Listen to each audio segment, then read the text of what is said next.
Lanjut ke soal berikutnya, ke part 4 dari pembahasan interferensi diffraksi. Masih tentang interferensi sekarang. Interferensi banyak celah. Jadi di sini soalnya dikit nih ya, singkat tapi banyak jawabannya.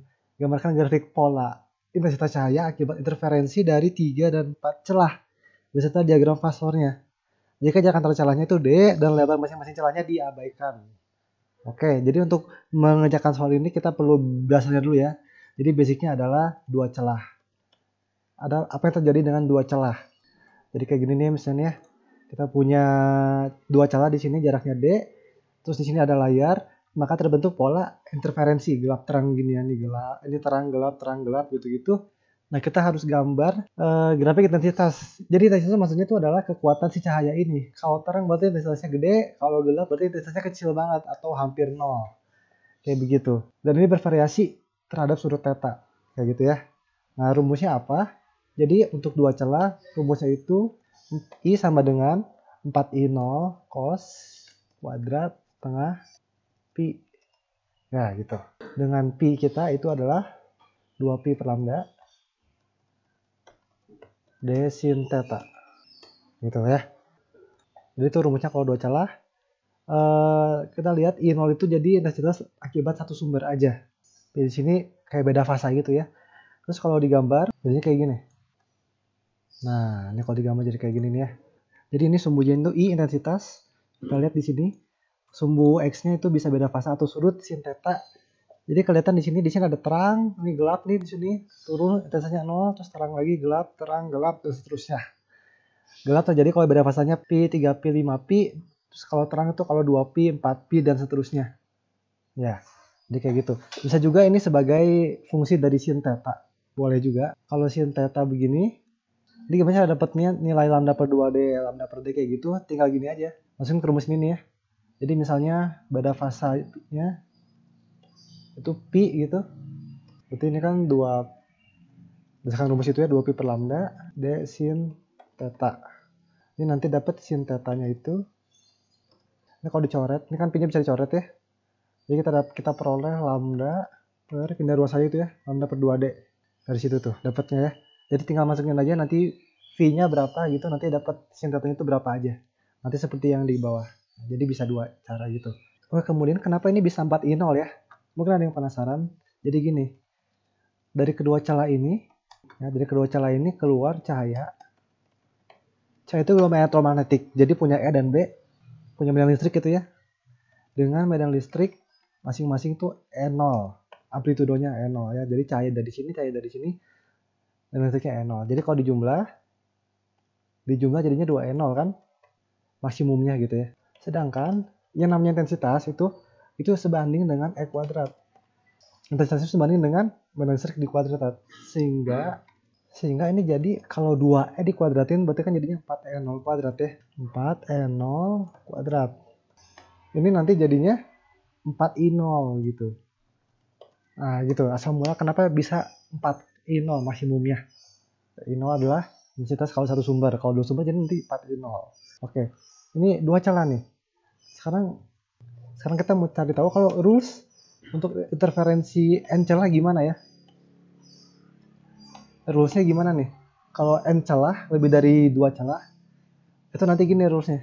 Bahwa antara dua maksimum yang berdekatan, jadi terang, antara dua terang berdekatan nih, antara dia dan dia, akan ada N-1 minima atau gelap, dan N-2 maksimum sekunder. Nah ini bedanya. Jadi kalau yang nanti celahnya banyak, bakal ada namanya maksimum sekunder. Seperti apa nanti kita akan lihat ya. Nah minima terletak pada beda fasa. Ini bisa dicari gampang rumusnya. 360 derajat dibagi dengan N. Dibagi dengan jumlah celahnya berapa. Itu letak minimanya. Lebih tepatnya tuh kelipatan ya. Kelipatan dari ini. Kelipatan dari 360 derajat per N. Gitu. Nah kalau letak maksimum sekundernya, sayangnya nggak ada cara cepat untuk mencarinya. Itu tergantung jumlah celahnya. Jadi yang penting ada N-2 max sekunder, ada N-1 minima. Itu dulu aja. Dan kita bisa pakai rumus ini ya. Rumus yang merah ini nih, yang I4 I0 kuadrat itu cuma bisa untuk 2 celah. Kalau N celah itu nggak bisa, rumusnya beda sendiri. Ya kalau kalian mau tahu, rumusnya seperti ini. Kalau yang N celah. Ya rada ribet. Jadi ini I0 sin kuadrat NV dibagi sin kuadrat V. Oke, kita coba langsung ya 3 celah. Nih, contoh kalau 3 celah. 3 celah tuh berarti kayak gini nih penggambarannya. Kita punya 3 celah nih 1, 2, 3. Jarak masing-masingnya D. Nanti di layar bakal ada pola terang gelap. Nah, berdasarkan rules yang di atas ini ya. Jadi nanti antara dua maksimum yang berdekatan akan ada min 1 minima. Berarti 3 kurang 1, 2 minima. Ada 2 gelap. Ini terletaknya di mana? Di kelipatan dari 360 dibagi N, dibagi 3. 120 derajat berarti ya. 120 derajat dan 240 derajat kelipatan. Nah, gitu. Kemudian ada selain ini, nah itu ada satu maksimum sekunder ya. Satu max sekunder. Ada N-2, berarti 3 kurang 2, 1 max sekunder. Nah, kebetulan ini gampang. Letaknya di 180 derajat. Nanti kita akan buktikan kok bisa seperti itu. Nah, kita akan membuktikannya lewat mana? Lewat diagram fasor.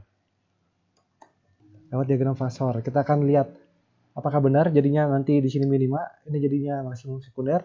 Pemanasan dulu jadinya kalau 0 derajat, beda fasa 0 derajat, ini pasti jadinya maksimum primer, maksimum utama.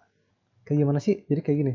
Ini kita punya, ini catnya dari celah pertama, dari celah keduanya begini. 0 derajat kan berarti lurus gini. Nah, jadi kayak gitu tuh. Kalau kita jumlahin, nanti resultannya kalau misalnya ini E jadi 3E. Jadi gede banget gitu. Ini nanti menghasilkan interferensi konstruktif yang utama. Cara kita lihat ya, kalau 120 derajat gimana nih? Katanya itu minima. Oke, kita lihat. Kenapa bisa jadi gelap di situ? Lihat ya. Ini faktor pertama. Terus yang keduanya kita sudutnya 120 derajat. Tuh, jadi kayak gini ya. Ini kan 120 derajat nih. Kita taruh di sini di ujungnya. Kemudian yang terakhir, yang ketiga, itu juga 120 derajat. Jadi kayak gini nih. Dia nggak bentuk segitiga kayak gini nih. Jadi ini fase pertama, ini yang kedua 120 derajat, yang ketiga juga 120 derajat. Jadi kalau dijumlahkan, kita lihat di sini, bisa kita lihat, ini resultannya 0. Karena si ujung vektor akhirnya balik lagi ke pangkal vektor awal. Resultannya 0, jadi nggak ada intensitasnya habis gitu. Karena vektornya habis. Sekarang kita coba lihat yang 180 derajat, yang katanya ini maksimum sekunder. Kita lihat ya, kalau maksimum sekunder 180 derajat, berarti jadinya gini ya, jadi kayak gini nih. Ini pertama begini, yang kedua begini, 180 derajat berarti dibalik arahnya. Terus yang ketiga dibalik lagi ya 180 derajat begini. Dua vektor pertama ini habis. Sisa yang ini doang kan. Jadi nanti resultan kita satu vektor aja. Yang ini nih. E gitu resultannya. Jadi bandingin sama ini 3E, ini E. Jauh lebih gede yang ini kan. Makanya ini disebutnya maksimum primer, ini maksimum sekunder. Di situ. Karena dia gede tapi lebih kecil dibanding yang utamanya. Sekarang kita gambarnya ini kayak gini. Nah, ini gambarnya. Nah, ini jadi intensitasnya ini gede 9I0. Kenapa 9? Karena ada 3 celah dikuadratin. Jadi 9. Terus di sini lihat antara dua terang berdekatan, dua terang primer ini di sini ada dua minimum ya, dua gelap, 1 dan 2 nih. Di 2pi/3 120 derajat dan 4pi/3 240 derajat. Kemudian ada di sini terang sekunder 180 derajat pi. Begitu juga sebaliknya yang sebelah kiri juga sama persis kayak gini ya. Jadi polanya seperti itu. Jadi antara dua ini ada dua gelap dan satu terang sekunder. Oke, itu 3 celah. Sekarang keempat celah ya. Keempat celah. Kalau 4 celah berarti kayak gini ilustrasinya nih. Ada 4, 1, 2, 3, 4 gitu. Nah, kita lihat. Jadi berdasarkan rules yang ini nih, berarti antara dua maksimum berdekatan ada N-1 minima. 4 kurang 1, 3. Jadi ada 3 minima. Ada 3 gelap. Di mana aja? Di 360 dibagi N. 360 dibagi apa? 90 derajat. Jadi di 90 derajat. Kemudian di kelipatannya ya. Terus 280 dan 270 gitu. Dan ada 2 max sekunder. Karena N-2 kan ya. Berarti 4 kurang 2 berarti 2 max sekunder. Itu misalnya kita nggak bisa cari di mana letaknya itu kita nggak bisa karena kebetulan ini susah. Kalau pengen tahu tuh letaknya di 132 derajat dan angkanya tuh jelek. Nggak ada cara gampang untuk mendapatkan. Jadi kita cuma bisa lihat minima tepatnya di sini. Oke, kita coba lihat lagi diagram fasornya untuk membuktikan bahwa ini benar jadinya gelap. Jadi 90 derajat, kalau 90 derajat pertama gini ya.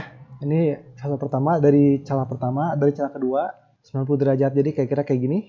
Terus dari celah ketiga geser lagi 90 derajat. Jadi kayak gini. Terus yang dari yang keempat geser lagi 90 derajat. Jadi yang kayak gini. Nah, jadi kayak gitu loh. Jadi bentuk kotak. Jadi kita lihat di sini resultannya 0 ya karena ketika dijumlahkan ini ujung vektor akhir nyambung sama pangkal vektor awal gitu. Jadi 0, resultannya 0 di sini ya. Kita lihat resultannya 0. Makanya minima gelap di situ. Kalau kita gambar jadi kayak gini. Intensitas maksimumnya 16 ya, karena ada 4 celah, masing-masing dikuadratin jadi 16. Nah, di antara dua terang primer kita lihat ada 3 minima. Di pi per 2, di pi dan 3 pi per 2. Kemudian ada 2 maksimum sekunder. 1 dan 2 gitu. Begitu pula pola berikutnya, diulang-ulang aja terus kayak gini. Ya. Jadi kira-kira seperti itu cara penggambarannya. Yang penting kalian bisa menerapkan rules ini dan Fasor harusnya nanti bisa menggambar dengan baik gitu ya. Oke, sekian untuk pembahasan soal kali ini. Semoga dibantu kalian sangat banyak tentang interferensi. Sampai jumpa di soal berikutnya. Terima kasih.